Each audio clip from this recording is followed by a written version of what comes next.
Okay, I'm back. Once, Haley has something she wanted to tell me. Anyway, once the children, entranced, saw a tigress at play with her cubs. They rushed down to call me, but the tigress heard the cries of joy and took her cubs elsewhere. And once one of us met a tiger full face, but he too politely moved away. Later we were to meet panther, wild dogs, bears, and other forest people, not every day, but often enough to lend zest to life.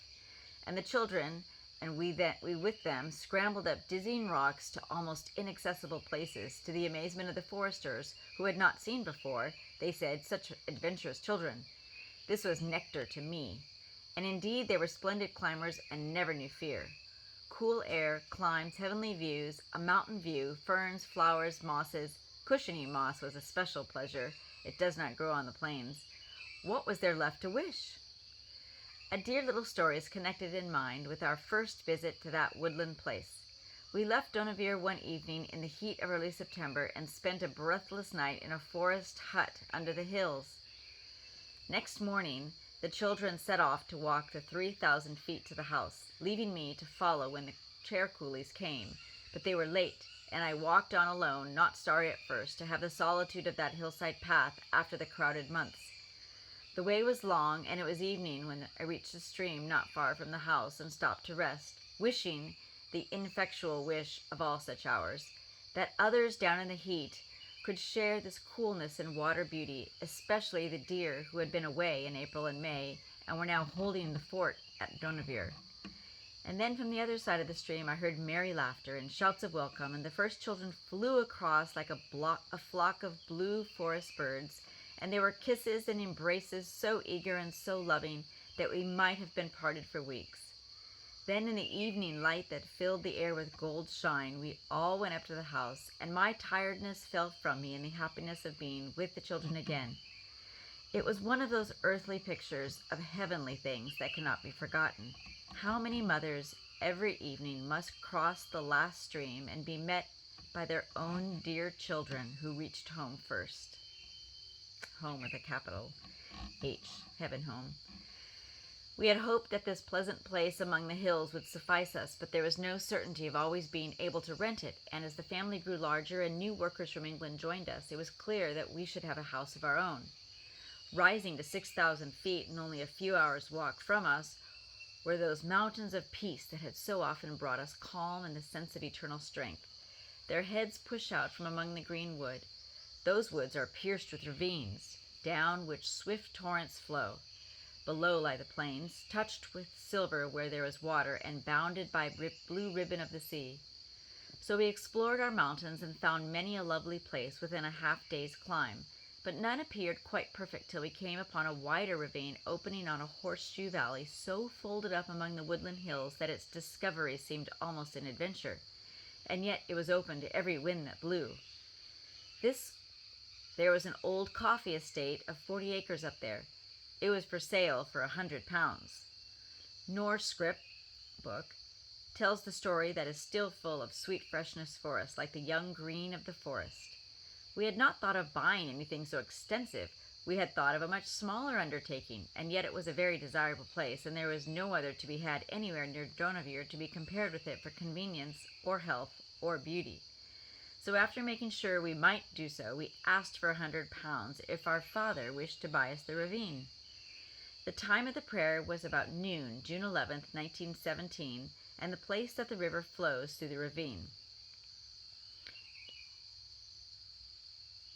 In a quiet half-hour's rest in the shadow of a great rock, in the psalm of the day, morning and evening, had been refreshing.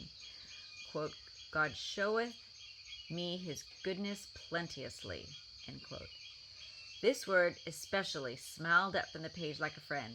It was the first to be painted and put up in our forest house. We returned home in the evening to find that a mail had unexpectedly arrived, and it was £100. For a moment we thought it was the sign. Then we saw that it was earmarked, quote, for a forest house. But how could we build a forest house if we had no forest? Or was it that we were to be content with the smaller thought of the previous months and build in the few acres of the forest department might let us use?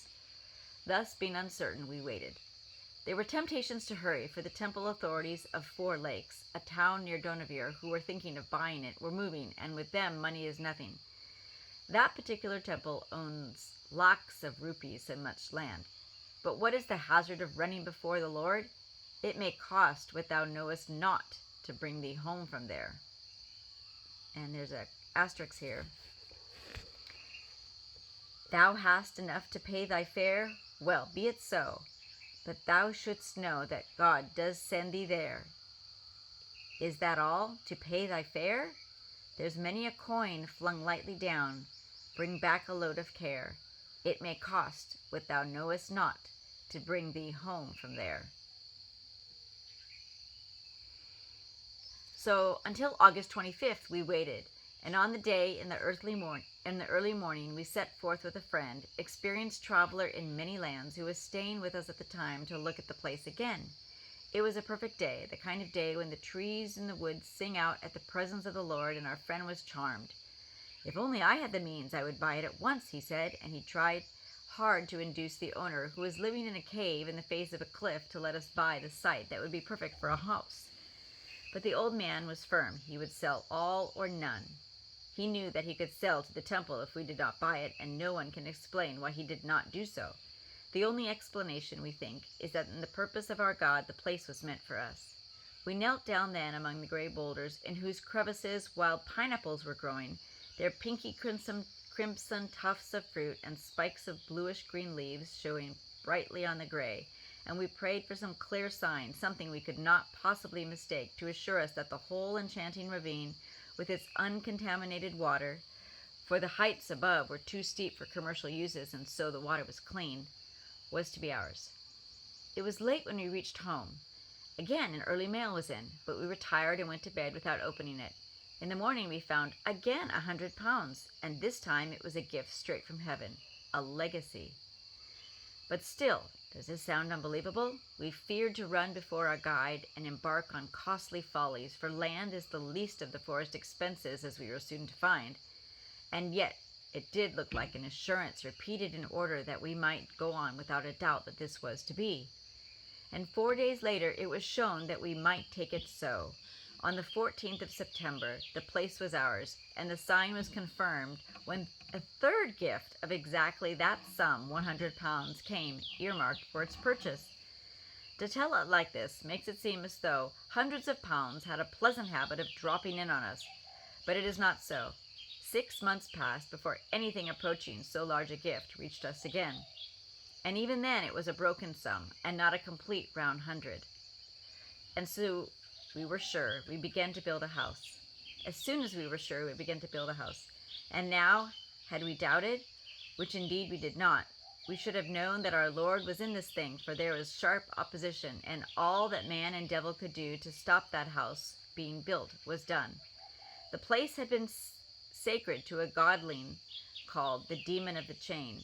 Its late owner, a Muhammadan, had feared the demon and never disturbed the shrine. Even the little brass censer and oil cup and bell which stood on the open-air altar had been left untouched. We took the idol down. At first none of the prophesied ills occurred, but soon it was as though 1,000 invisible malevolent things were plucking at us from all sides at once. One night, almost in despair, for the clouds were rolling in great white billows down the hillsides, sure sign of imminent rain, and the house, built not of stone and lime, but of stone and mud, was not roofed, we suddenly recognized with whom our contest lay. There was only one thing to do. We gathered all the workmen who were bent on going home to their villages that night, and would not return for a week, and read for our own strength of soul the 27th Psalm, and listening in silence to the mighty words, strong as the mountains round about us, eternal in truth. And in the pause that followed, we told them to go if they choose. We were not afraid. The Lord our God would send us help. Yea, even though no other but the angel of heaven would dare to build with us. There was no answer to this, but they looked up astonished, almost as if they expected to see the angels of whom we were so confidently speaking, descending into the clouds upon the mountains. And I think that if they had gone down, we too would have looked up for angels. For human help there was none. And truly, quote, where man's help fails, God is near, end quote. But the men were turned from their purpose. One by one they shuffled off to the grass hut under the rocks, and the house was saved.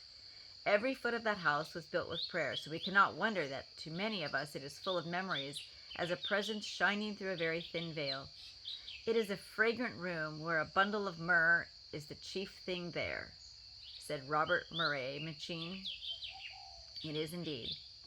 Year by year, ever since that year, 1918, little groups have gone up expecting glorious discoveries of Christ and his person, beauty, work, and peace, and they have not been disappointed. It was new to some that the Holy Spirit would take the things of Christ and show them to us, without an interpreter, as it were. And there were joyful times too. By together, I mean with the Indian sisters, for whose sake we are here. And yet perhaps the chief gain of the forest was its stillness. Be still and know that I am God. But the test of the worth of such times is the staying power afterwards. The forest had done its best. It had given a river and a swimming pool, mountains to climb, and pure air flowing up from the sea. But what would the effect of all this last? Would there be as much gain as might be expected from the more usual kind of holiday? There was. We who were responsible for the work found that all who had been together there had learned to understand one another in a new way. The young cities had grown together with their Indian companions in a new, sweet intimacy of spirit. When the difficult days come, that do come at times, they were often able to help one another because of that uniting. And later, when the boys' work began, it was the same with the Indian and English brothers. After a while, we built another and larger house, and here again there was a fight. The battle for the soul of a certain brigand chief, Raj, of a later chapter, had begun, and those who claimed that soul for its destruction saw to it that we should be harassed in the rear. The houses of the carpenters were burned down. Masons were threatened. Coolies were terrorized. Relatives on the plain in mysterious unanimity fell sick, or were married or buried, often quite frequently, so that we kept a careful list of these events. We were often left without anyone. An unreasonable rain fell, greatly adding to the anxieties of building without lime. To build with lime, carried up to such a height, would have been very expensive. But the more such powers contested, the more surely we knew that the Lord of hosts was with us. Satan is too wise a strategist to waste ammunition on vanity. Does he see further than we do? Did he see the part of the house was to play in the campaigns of the future? And yet he is strangely circumscribed. He does not seem to have known that the Holy Child was safely sheltered in Egypt when he moved Herod to slay the innocents, nor could he show Elijah's cave to Jezebel. Comfort to us sometimes, when we had to hide a child from the devouring enemy. So here again Satan, was limited. The house was built and hallowed. Once a botanist came to our forest. He found plants belonging to higher zones growing freely there.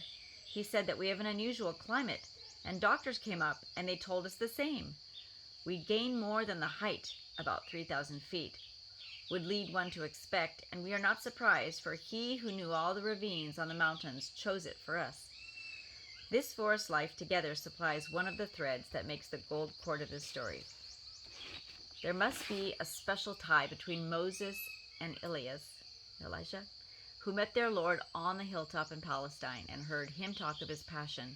And what golden cords must unite Peter and James and John, who, when the others had gone away, saw no man save Jesus only with themselves. Okay. All right. I hope you have a good day. And, that story kind of reminds me of finding our house here and prayer and all the work and the gift we feel it is to us and so many other people. Gosh, I know there's stories in your life of how God's led you for things that were rest and refreshment, and you felt like it was just given to you specially.